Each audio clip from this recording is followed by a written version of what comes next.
यहाँ पर दो बातें आई है, दक्षिणा क्या है और दान क्या है। दान के विषय में बहुत कुछ बोल चुके कि सुपात्र को देना चाहिए, उत्कृष्ट द्रव्य का उत्कृष्ट को देना चाहिए या सुपात्र को देना चाहिए और विधि विधान सहित देना चाहिए।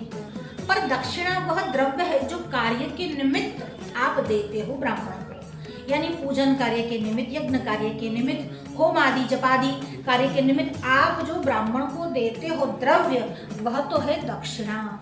और दक्षिणा भी कैसी, जब हम देव कार्य कराते हैं तो सुवर्ण की दक्षिणा है, जब हम पितृ कार्य कराते हैं तो रजत की दक्षिणा है।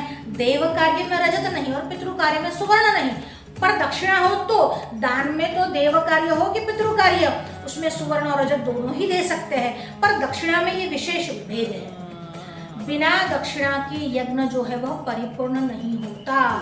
दक्षिणा बिना का यज्ञ यजमान की हानि करता है और तामसम यज्ञ, उस यज्ञ को तामसी यज्ञ कहा जाता है। और हमारे यहाँ तो तंत्रों में भगवान शंकर देवी पार्वती को यही कहते हैं, सर्वसारमयी दक्षिणा, सर्वसारभूत वाली ही दक्षिणा है, यानी ब्राह्मण को दक्षिणा देनी चाहिए। और वह ब्राह्मण कैसा होना चाहिए, जन्म से पहले तो ब्राह्मण हो और फिर वो स्वधर्मनिष्ठ हो, अपने कर्म भी ब्राह्मणों जैसे करे।